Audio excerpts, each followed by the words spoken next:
जय माता दी, जय माँ कामाख्या, जय श्री महाकाल महाराज। तंत्र काटना यदि प्रारंभ करते हैं, उस अवस्था में जिस स्थान पर तंत्र काटा जाता है, उस स्थान की शुद्धता करना जरूरी होता है। हो सकता है उस स्थान पर जमीन के अंदर कोई गड़ा धन हो सकता है, जमीन के अंदर किसी की डेड बॉडी भी हो सकती है, जमीन के अंदर कोई बच्चा मकान बनाते समय धंस गया हो, जमीन के नीचे पुराने समय में कुआं रहा हो, उसके ऊपर मकान बना दिया गया हो कुएं को बूर करके, या फिर ये भी कह सकते हैं किसी शत्रु पक्ष ने जिसने मकान बेचा और आपने खरीदा, उसके बाद से आपकी स्थिति खराब होने लग गई है, तो समझ जाओ कि उस घर में कोई न कोई तंत्र बाधा थी, इसलिए सामने वाले ने मकान बेचा। तो वहां पे उस तंत्र की वजह से स्थान अशुद्ध हो जाता है, उसका प्रभाव रहता है।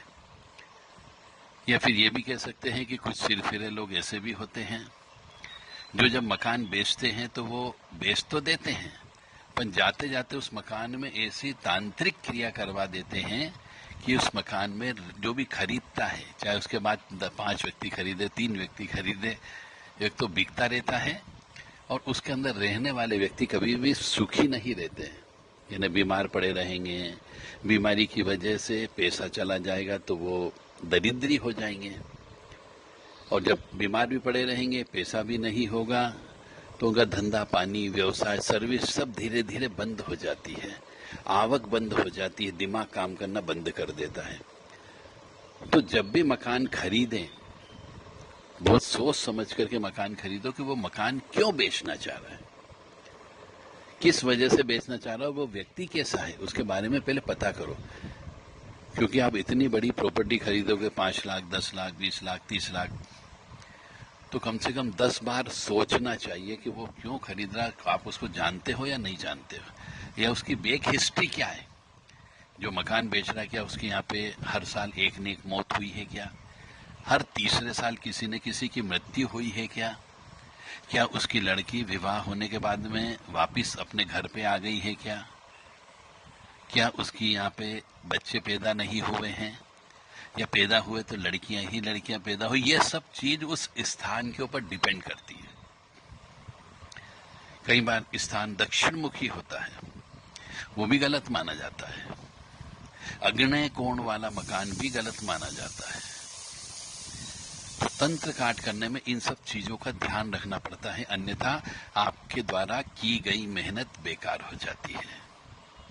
क्योंकि आपने तो तंत्र काट दिया, परंतु जो जमीन के अंदर गाय की हड्डी गड़ी हुई है, सुअर की हड्डी गड़ी हुई है, किसी बच्चे की हड्डियां गड़ी हुई है, उस कंडीशन में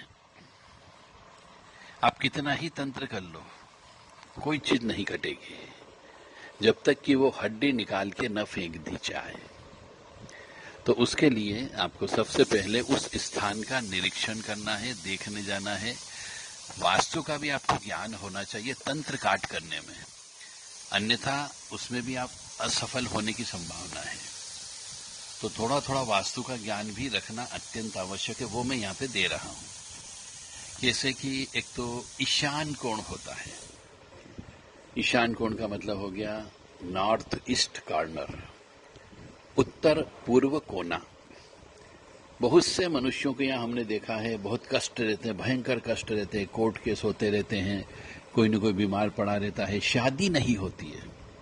ये 3-4 कारण की वजह ये जो होते हैं, ये सिर्फ ईशान कोण में लेटरिन बाथरूम होने की वजह से होते हैं।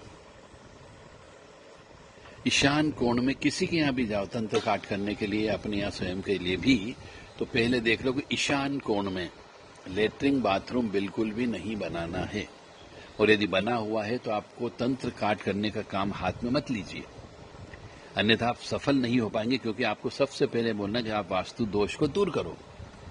यदि आपके तंत्र काट करने के बावजूद भी यदि वहां पे वो कंटिन्यू उस लेटरिन बाथरूम का प्रयोग कर रहे हैं, तो मान के चले विद इन 6 मंथ या विद इन 1 ईयर, यानी 1 साल के अंदर अंदर वापस उनके ऊपर वैसा ही तंत्र हो जाएगा जिसको हम स्वतः तंत्र बोलते हैं।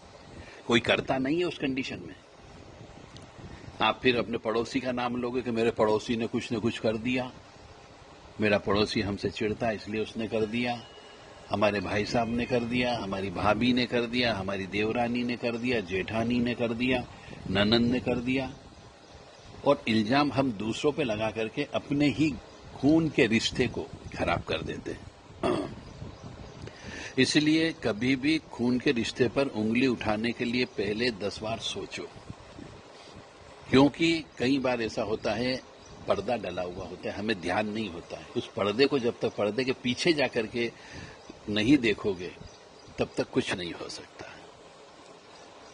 तो आपको सबसे पहले किसी भी घर में जाते हैं तो शुद्धता, स्वच्छता, पवित्रता प्लस वास्तु दोष, इन 4 चीजों का ध्यान रखना है। यदि ईशान कोण में लेटरिन बाथरूम बनी हुई है तो मान के चले उस घर में दोबारा से तंत्र हो ही जाएगा 1 साल के अंदर अंदर, क्योंकि उस घर के वास्तु भगवान स्वयं उस परिवार को दंड देते हैं। कोई तंत्र नहीं करता है, वास्तु पुरुष देवता स्वयं उस परिवार को कष्ट देते हैं कि तू ईशान कोण का मतलब होता है हमारा मस्तिष्क, वास्तु पुरुष भगवान का मस्तिष्क है।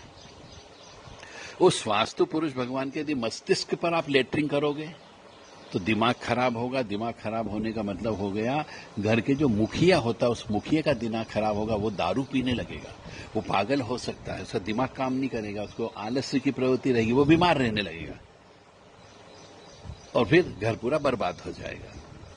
तो ईशान कोण को आपको ठीक करवाना है।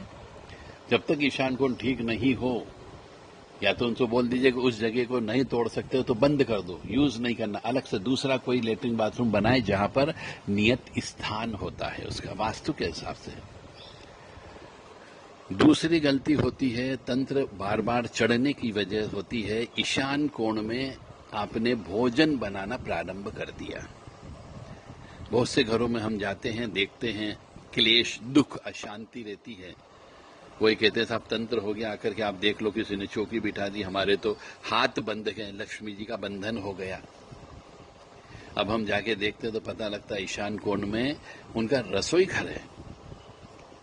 अब वास्तु पुरुष भगवान के मस्तिष्क पर यदि आप अग्नि रख करके भोजन बनाओगे, यानी अग्नि दोगे, मतलब सिर गर्म रहेगा, उसका मालिक जो होगा उस मकान का, उसका माथा गर्म रहेगा, क्रोधित अवस्था वाला रहेगा, बात बात पे झगड़े करने वाला, क्योंकि किसी भी मनुष्य के सिर पर यदि अग्नि रहे तो उसका मस्तिष्क गर्म हो सकता है, पागल भी हो सकता है, ब्रेन हेमरेज भी हो सकता है, लकवा भी लग सकता है, क्योंकि नसें सूख जाती है। हम कई बार देखते हैं कि साहब लकवा लग गया। अब ये लकवा क्यों लगता है? अधिकतर केस में तंत्र के मामले में कहा जाता है लकवा वीर एक शक्ति होती है शमशान की। तो लकवा को बहुत से दुर्गा जी देवी के मंदिरों में झाड़ा जाता है। भारत में ऐसे बहुत से स्थान है जहां पर उस मंदिर में रहा जाता है, मंदिर की परिक्रमा की जाती है, वहीं पर ही रह करके खाना पीना किया जाता है, तो लकवा वीर कंट्रोल हो जाता है, यानी जल्दी ठीक हो जाता है मनुष्य, लकवा से फ्री हो जाता है, क्योंकि वो लकवा वीर देवी जी के प्रभाव से उस शरीर को छोड़ देता है और व्यक्ति ठीक हो जाता है। लकवा को झाड़ते भी हैं और लकवा को जड़ी बूटी के माध्यम से भी ठीक किया जाता है। तो ये एक तरीके की अदृश्य शक्ति है जिसको भी लकवा लगता है। तो ये गलती की वजह से लगता है कि यदि आपके अग्नि कोण, वो ईशान कोण में आपने अग्नि जला रखी, यानी रसोई घर बना रखा ईशान कोण में, कंपास आपके पास हमेशा होना चाहिए। जब भी किसी के यहाँ तंत्र देखने जाते हो कि भैया चौकी बैठी है कि मूठ चलाई हुई है, या फिर कोई भूत है, प्रेत है, पिशाच है, चुड़ैल है, डाकन है, स्त्री शक्ति है, पुरुष शक्ति है, ये कैसे पता करोगे? गंदगी है कि जमीन में गड़ी हुई कोई चीज है, कोई स्मेल आ रही है। तो तंत्र काट करने के पहले इन सब चीजों का ध्यान रखना पड़ेगा, अन्यथा आप असफल हो जाओगे, आप सफल तांत्रिक नहीं कहलाओगे। दूसरी बात, यदि आपने जैसे बताया कि ईशान कोण में लेटरिन बाथरूम नहीं होना चाहिए, ईशान कोण में रसोई घर भी नहीं होना चाहिए, और ईशान कोण में मालिक यानी पति पत्नी या अकेला पति भी हो, पुरुष भी हो या अकेली स्त्री भी हो, मालकिन कोई भी हो, मालिक हो, मालकिन हो, कोई भी हो, उनको सोना नहीं चाहिए। और नए नए दुल्हे दुल्हन जिनका अभी शादी हुई है, 1-2 साल ही हुआ है, उनको भी नहीं सोना चाहिए ईशान कोण में, क्योंकि ईशान कोण हमारा गुरु का घर होता है। गुरु यानी मंदिर, एक तरीके से मंदिर है वो ईशान कोण। तो ईशान कोण में, मंदिर में हम जितनी शुद्धता, स्वच्छता, पवित्रता रखते हैं, उतनी ही शुद्धता, स्वच्छता और पवित्रता आपको अपने घर के ईशान कोण में रखना है।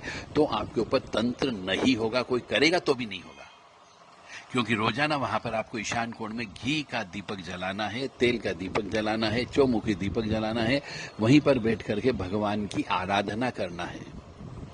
तो वहां पे एक स्पेशल किस्म की ऊर्जा होती है ईशान कोण में, जो जैसे कि हमारा मस्तिष्क, ऐसे ही वास्तु पुरुष भगवान का मस्तिष्क ईशान कोण कहलाता है। तो तंत्र काट करने के पहले इन सब चीजों को ध्यान रखें। अब अगले स्टेप में हम आते हैं अग्नि कोण। बहुत से मनुष्यों के यहां हम देखते हैं कि अग्नि कोण में लेटरिन बाथरूम होता है। अब अग्नि कोण में लेटरिन बाथरूम हो गया तो उस आग वाली जगह आप यदि पानी डालोगे, लेटरिन में भी पानी डलता है, बाथरूम में भी पानी डलता है, स्नान करते तो भी पानी गिरता है, तो जो अग्नि वाला कोण होता है, अग्नि कोण, अग्नि स्थान, उसमें भी लेटरिन बाथरूम नहीं होना चाहिए और बर्तन धोने का स्थान भी नहीं होना चाहिए, क्योंकि पानी गिरेगा तो अग्नि शांत हो जाएगी। अग्नि शांत हो जाएगी तो घर में बीमारियां आती, रोग आते हैं। वहां पे अग्नि का स्थान बनाया गया है तो वहां पे अग्नि ही होना चाहिए, नहीं रसोई घर बस। तो रसोई घर हमेशा अग्नि कोण में होना चाहिए। अग्नि कोण का मतलब हो गया आपका पूरब, पश्चिम, उत्तर, दक्षिण, दक्षिण, साउथ ईस्ट कार्नर होता है, साउथ वेस्ट कार्नर, यस। तो पूरब दिशा में, पश्चिम दिशा की ओर, उत्तर दिशा की ओर, दक्षिण दिशा की ओर मान लीजिए अग्नि कोण होता है। इस अग्नि कोण में लेटरिन बाथरूम नहीं होना चाहिए और अग्नि कोण में कमरा भी नहीं होना चाहिए मुख्य मालिक का। यदि उस कमरे में वो सोते हैं, जो भी उस अग्नि कोण में सोएगा उसका माथा गर्म रहेगा, उसकी प्रकृति चेंज हो जाएगी, उसको बार बार क्रोध आने लगेगा, वो क्रोध में वो कुछ भी कर सकता है। इसलिए अग्नि कोण में केवल रसोई घर ही हो सबसे अच्छा, उत्तम माना गया है। तोड़फोड़ करिए, क्योंकि पूरी जिंदगी भर यदि आपको उस मकान में रहना है, यदि किराए का मकान है तो भी आप बीमार रहने लगोगे। तंत्र काट करते समय तीसरी चीज ध्यान रखना है कि व्यक्ति के यहाँ पे भोजन बनता है, ये भोजन बनाते समय यदि बनाने वाले का मुंह दक्षिण दिशा में रहता हो भोजन बनाते समय, चाहे ईशान कोण में ही है आपका रसोई घर, मतलब अग्नि कोण में ही रसोई घर है, और उसमें यदि बनाने वाले का मुंह दक्षिण दिशा में है, तो मान करके चले उस घर में जो भी खाना खाएगा वो बीमार रहेगा। बीमारी का एक कारण यह भी होता है। तो आपको दिशा बदलना, हमेशा खाना बनाने वाले का मुंह पूरब दिशा में होना चाहिए, या फिर उत्तर दिशा भी चलती है पर दक्षिण दिशा बिल्कुल नहीं चलेगी। तो इन चीजों का, इन विशेष चीजों का आप ध्यान रखें तो आप सफल तांत्रिक बन सकते हैं। मतलब पहले तो प्राइमरी स्टेज आपकी अच्छी होना चाहिए, ज्ञान होना चाहिए। किसी के घर में आप देखने के लिए गए हैं, यदि आपको वहां पर कोई गांजे की खुशबू आती है, कोई लेटरिन की बदबू आती है, उनने बहुत अच्छे से साफ सफाई की है, रोजाना फिनाइल से साफ करते हैं घर को, परंतु फिर भी यदि कभी कभी गंदी स्मेल आती है, मांस के जलने की खुशबू आती है, मांस के सड़ने की बदबू आती हो, लेटरिन बाथरूम की बदबू आती हो, सीलन की बदबू आती हो, रोटी नहीं बन रही है परंतु फिर भी रोटी के जलने की खुशबू आती हो, आपने हवन नहीं किया परंतु हवन की खुशबू अचानक आके चली जाती है, किसी ने बीड़ी सिगरेट नहीं पिया परंतु अचानक बीड़ी सिगरेट की खुशबू आती हो, या फिर और भी कोई ऐसी जो साधारण ऑक्सीजन जो होती है बिल्कुल फ्रेश, उस ऑक्सीजन के अलावा कोई ऐसी स्मेल जिसका कि हम डिफाइन नहीं कर सकते, परिभाषित नहीं कर सकते। कोई मीठी खुशबू भी हो सकती है, गुड़ के जलने की खुशबू भी हो सकती है, शक्कर के जलने की खुशबू हो सकती है, चाय के जलने की खुशबू हो सकती है, दूध के जलने की खुशबू हो सकती है। यदि ये खुशबू बिना किसी वजह से आप गए और आपको आने लग जाए, इनमें से कोई सी भी, तो आपको समझना है कि यहां पर ये शक्ति बैठी हुई है, वो आपसे टकरा रही है, क्योंकि आप जानकार हो, आपके पास पावर है, आपके पास शक्ति है। अब आपके पास पावर कैसे आएगी? आपके पास पावर आएगी रोजाना 108 बार, मेरे हिसाब से तो रोजाना 108 बार हनुमान चालीसा का पाठ करना है। चाहे वो दिन में करो, चाहे वो दोपहर को करो, चाहे रात को करो, परंतु जब भी पाठ करें हनुमान जी के सामने बैठ करके करें। घर के अंदर कोई भी स्त्री मासिक धर्म से नहीं रहना चाहिए जब ये पाठ करे तब। और यदि कोई स्त्री घर में मासिक धर्म से है तो आप किसी मंदिर में जाकर के करें, शुद्ध स्वच्छ पवित्र वस्त्र पहन करके। मतलब उस स्त्री के हाथ से आपको वस्त्र भी नहीं लेना मासिक धर्म की अवस्था में, यानी उस स्त्री से कोई काम नहीं कराना आपको। आपके घर में यदि कोई भी ऐसी बहन बेटी होती है, पत्नी होती, बहुएं होती है, मासिक धर्म से होती है, तो उस अवस्था में घर में मेरे हिसाब से तो पूजा पाठ करना बंद कर देना चाहिए। 4 दिन बिल्कुल नहीं करना चाहिए। पर्दा लगा दीजिए और मंदिर में जाके करिए। और मंदिर में जब भी जाएं तो शुद्ध स्वच्छ स्नान करके खुद अपने हाथ से अपने कपड़े निकाल करके पहने। अशुद्ध स्त्री के हाथ से आपको कुछ भी नहीं लेना है। और फिर मंदिर में जाकर के पूजा पाठ करें। पूजा पाठ का मतलब जो बोल रहा हूं कि 108 बार रोजाना हनुमान चालीसा का पाठ करने से आपके पास वो पावर आ जाएगी कि वो कौन सी खुशबू है आपको अनुभव होगी। चाहे दूसरों को नहीं आएगी पर आपको महसूस होगी, ताकि इससे पता लग सकता है कि इस पर्टिकुलर घर में कौन सी चीज बैठी हुई है। चुड़ैल है, डाकन है, जिंद है, जन्नाद है, हब्बीस है, खब्बीस है, पित्र है। ये सब डिपेंड करता है, क्योंकि कोई भी शक्ति वो हवा रूप में होती है और हवा को आप देख नहीं सकते, हवा को सिर्फ महसूस किया जा सकता है। तो महसूस करने के लिए आपके चक्षु खुले होने चाहिए, आपकी नासिका खुली हुई होना चाहिए, तो आप महसूस कर पाओगे। और आपकी आत्मा पे कोई भी पर्दा नहीं होना चाहिए, मतलब शुद्ध स्वच्छ पवित्र आत्मा होनी चाहिए। किसी से विद्वेष मत रखो। ये जिंदगी बहुत छोटी सी है। जिसने जो किया कर्म, उसका कर्म वो भोगेगा। और यदि हमारे साथ किसी ने कोई गलत किया है तो ये मान के चले हमने भी उसके साथ पिछले जन्म में पाप कर्म किया था, हमने भी उसको धोखा दिया था, हमने उसको तड़पाया होगा, हमने उसको कोई परेशान किया होगा, उसकी संपत्ति लूट ली होगी, कुछ न कुछ तो हमने किया। इसलिए उस मनुष्य ने हमें कष्ट देना चालू कर दिया और हमें कष्ट दिया। ये हिसाब किताब बराबर हो गया। अब आप ये मत सोचो कि मेरे को उससे कोई बदला लेना है, नेता फिर आपके ऊपर कष्ट चढ़ जाएगा। कई बार हम देखते हैं घर के अंदर कुछ बहुएं ऐसी आ जाती है जो शत्रु रूप में रहती है, किसी की सेवा नहीं करती।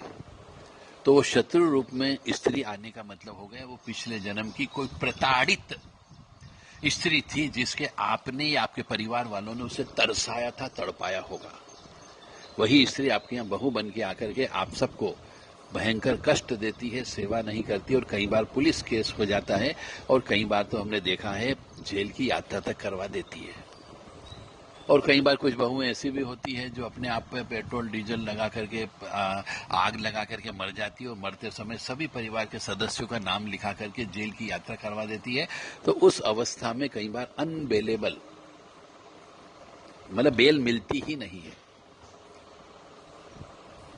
तो ये जो कष्ट होता है, ये कष्ट जो भोगना पड़ता है, ये हमारे पिछले जन्म के पाप कर्मों का फल है।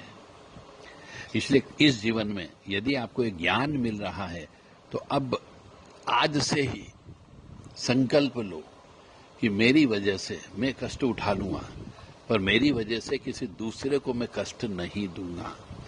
किसी के ऊपर मैं तंत्र विद्या नहीं करूंगा। तंत्र का ज्ञान है पर तंत्र विद्या नहीं करूंगा। ये संकल्प लोगे तो ये शक्तियां काम करती हैं।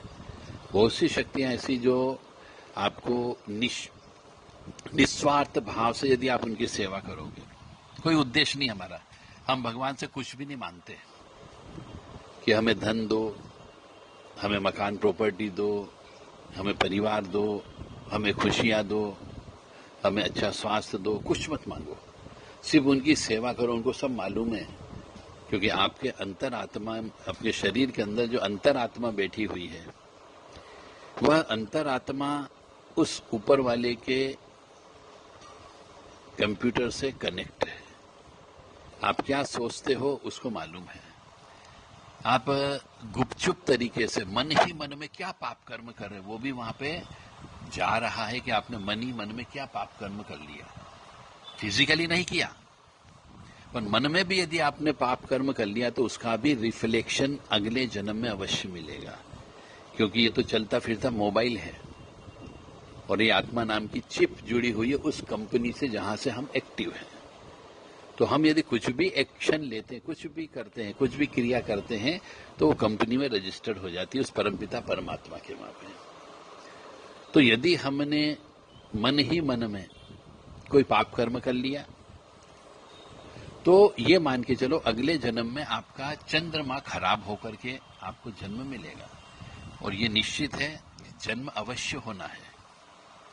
जो भी मनुष्य, जो भी प्राणी, जीव जंतु, कीट पतंग, पशु पक्षी जितने भी हैं, कहीं न कहीं पर किसी न किसी रूप में आपको जन्म लेना ही लेना है, आपके अपने कर्मों के हिसाब से। केवल मनुष्य योनि ही ऐसी है जिसमें आप कर्म कर सकते हैं, बाकी जितनी भी योनियां हैं इस मनुष्य के अलावा सब भोग योनि कहलाती है। मतलब उसमें आपको भोगना है, आपके अच्छे बुरे कर्मों का फल भोगना है।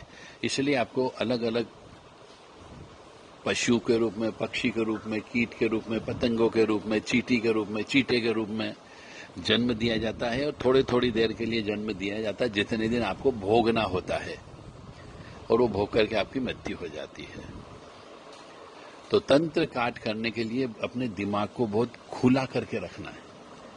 ऐसा नहीं कि भैया तंत्र सीख लिया और करना चालू कर दिया, नहीं। बहुत सारी चीजें ध्यान रखना पड़ती, तब जाके आप सफल तांत्रिक बन सकते हो।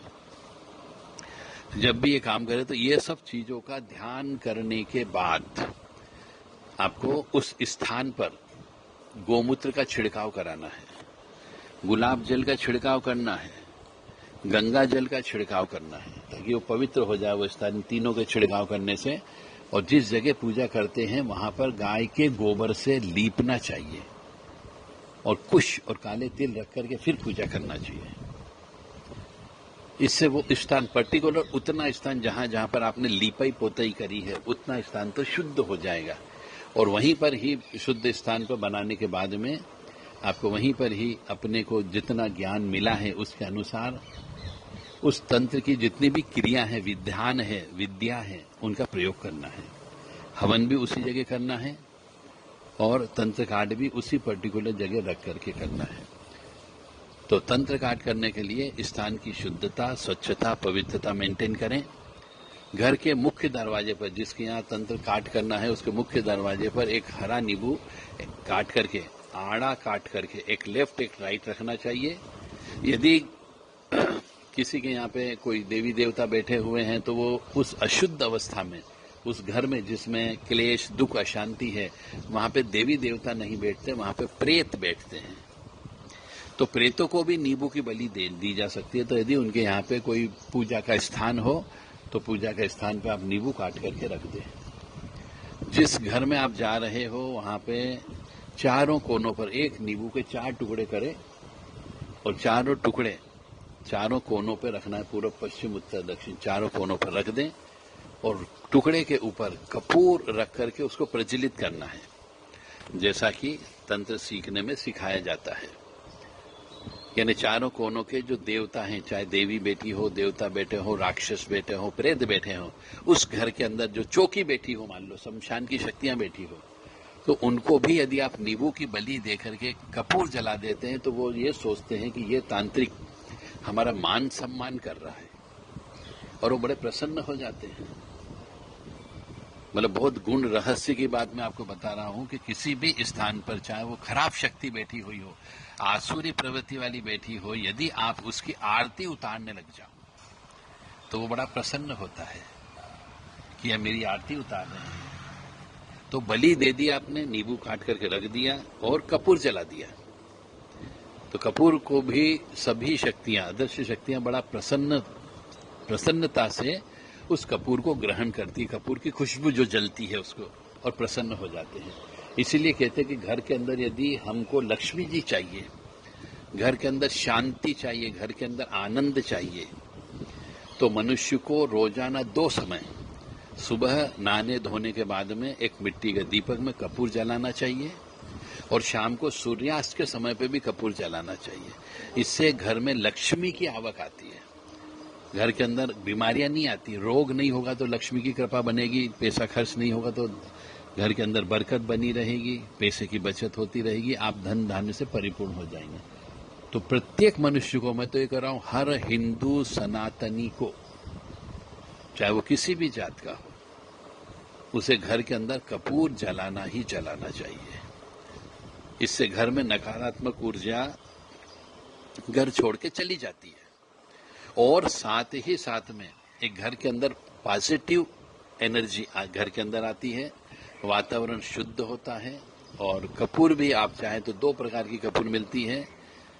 वो अच्छी वाली कपूर जो होती है, वो उस कपूर को लेकर के आपको आना है। भीम सेनी कपूर एक आती है जो बिल्कुल ट्रांसपेरेंट होती है, खुशबू बहुत तेज होती है उसकी। साधारण कपूर से 1.5 गुना 2 गुना महंगी मिल सकती है, परंतु आपको वो भीमसेनी कपूर लाना है। और जो व्यक्ति कपूर को अपनी गाड़ी में रखता हो, स्कूटर में, मोटरसाइकिल में या कार में, उसका एक्सीडेंट नहीं होता है, तो कार में भी कपूर रख करके ही चलाना चाहिए, ताकि नकारात्मक ऊर्जा कपूर रखने से, कपूर की स्मेल से, कपूर की सुगंध से दूर हो जाती है। तो घर के अंदर तंत्र विद्या काटने के लिए एक नींबू के 4 टुकड़े करें, चारों 4 दिशा में रख करके कपूर जला दें। नींबू के ऊपर कुमकुम या सिंदूर आप डाल सकते हो। उसके बाद अपने को तंत्र प्रारंभ करना चाहिए। तंत्र जब भी प्रारंभ करते हैं तो तीसरी स्टेप के अंतर्गत आता है कि एक दीपक जलाना चाहिए आपको। सरसों के तेल का हो सकता है, तिल के तेल का हो सकता है। यदि दोनों तेल नहीं हो तो मीठे तेल का भी लगाया जा सकता है, सोयाबीन तेल का लगाया जा सकता है। और एक दीपक सरसों के तेल का ही होना चाहिए, 4 बत्ती वाला, चौमुखी दीपक जिसको बोला जाता है। 2 दीपक आपको इस प्रकार तंत्र प्रारंभ करने के पहले जलाना चाहिए। इससे उस अग्नि के ऊपर, जो दीपक की अग्नि होती, लो होती, उसके ऊपर वो शक्ति आकर के बैठ जाती है, जिसका उस पर हक होता है। बोलने का जरूरत नहीं है हमें कि हमने कौन सी शक्ति बिठाई है, वो स्वतः आकर के बैठ जाती है। ये प्रकृतिदत्त चीज है, प्रकृति का खेल है कि हम 4 बत्ती दीपक जलाते हैं तो क्षेत्रपाल देवता ही उसमें आकर के बैठते हैं, दूसरा कोई ले ही नहीं सकता। तो क्षेत्रपाल देवता ऑटोमेटिकली वहां पर जब अग्नि प्रज्वलित करेंगे तो अग्नि पर आकर के बैठ जाएंगे। और एक दीपक और आपको जलाना जो सिंगल बत्ती का होता है, उस पर जो भी शक्ति काम करेगी आपके साथ चलने वाली, वह शक्ति उस दीपक पे बैठ जाती है। और फिर आपको क्रिया करना है। कोशिश की जाए, क्रिया यदि करते हैं तो शरीर पे कोई भी बंधन नहीं होना चाहिए। बंधन का मतलब हो गया हाथ में कलावा भी काट हो तो काट देना चाहिए मेरे हिसाब से। तो गले में कोई चीज हो तो उतरवा देना चाहिए। स्त्री हो बाल बांध करके रखती है तो बाल को खुला कर देना चाहिए, कोई चोटी नहीं होना चाहिए। पुरुष है तो बहुत से लोग पुरुष भी चोटी रखते हैं, उसको भी खुलवा देना चाहिए। कुछ लोग कमर में चेन पहनते हैं, चांदी की चेन पहनते हैं, कुछ लोग रस्सी पहनते हैं, कुछ लोग काला धागा भी पहनते हैं। ये सब चीज खुलवा देना चाहिए तंत्र काट करते समय। बाद में फिर पहन ले, कोई दिक्कत नहीं, पर उस समय पर किसी प्रकार का कोई भी बंधन शरीर पर नहीं होना चाहिए। उसके बाद तंत्र काट करना प्रारंभ करें। जो सिस्टम बताया है उसके हिसाब से आपको तंत्र काटना है।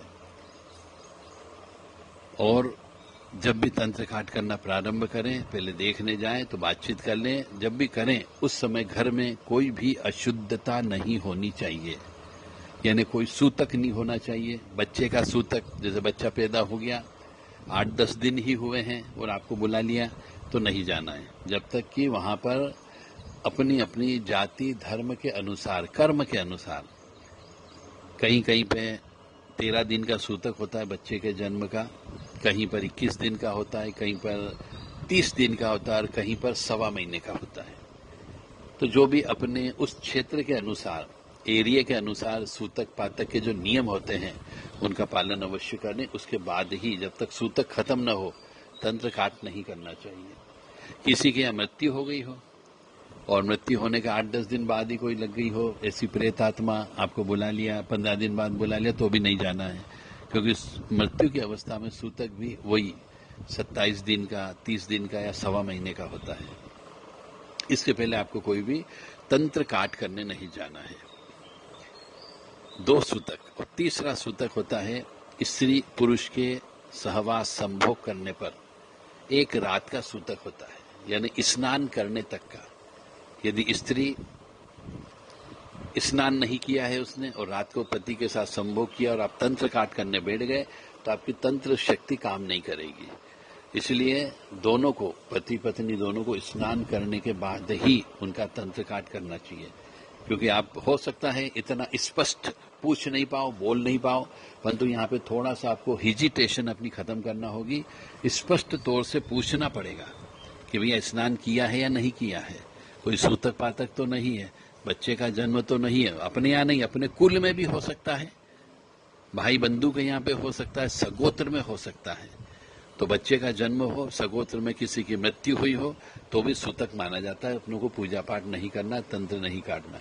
तो ये बहुत सारे जो तांत्रिक असफल हो जाते हैं और कहते हैं साहब हम तो गए थे पूजा करने, हमने पूजा कराई पर पूजा सफल नहीं हुई, पैसे बर्बाद हो गए। वो इसी वजह से होता है कि ये इन बारीक चीजों को वो तांत्रिक नहीं पूछता है और पैसे लेकर के काम करना प्रारंभ कर देता है, और पैसे भी बर्बाद होते हैं, समय भी बर्बाद हुआ और काम भी नहीं बनता है। और इल्जाम फिर वही आता है कि साहब तंत्र विद्या ही नहीं थी उसके पास, तो ये कर गया परंतु वो तो उल्टा सीधा काम कर। यदि सूतक पातक में आपने कोई तंत्र विद्या करने की कोशिश करी तो वो जो परेशानी, वो परेशानी और बढ़ जाती है, क्योंकि सूतक पातक में आसुरी प्रवृत्तियां ज्यादा बढ़ती, क्योंकि सात्विक देवी देवता आपकी रक्षा के लिए नहीं रहते हैं।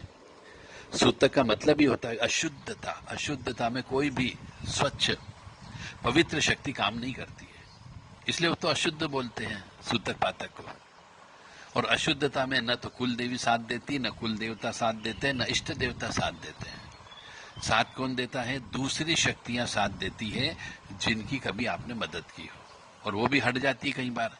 इसलिए कहते हैं कि सूतक पातक में घर के बाहर कम से कम निकला करो, सूतक पातक में तिराहे पर कम से कम खड़ा रहना चाहिए, सूतक पातक में कोई पूजन भी नहीं करना चाहिए, सूतक पातक में दीपक नहीं लगाना चाहिए, और सूतक पातक के अंतर्गत ब्राह्मणों को दान नहीं करना चाहिए, सूतक पातक में ब्राह्मणों को भोजन नहीं कराना चाहिए, सूतक पातक में गाय को भी रोटी नहीं देना चाहिए, अन्यथा पाप लगता है।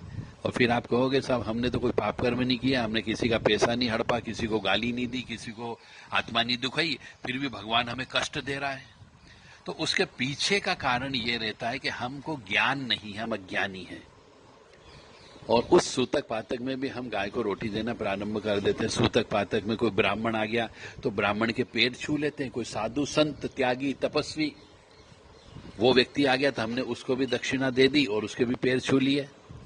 तो इस वजह से मनुष्य को उसके साथ चलने वाली बहुत सी अच्छी आत्माएं वो सजा देती है कि तेरे यहाँ जब सूतक था तो मेरे पैर क्यों छुए, जब सूतक था तो फिर पूजा पे क्यों बैठा।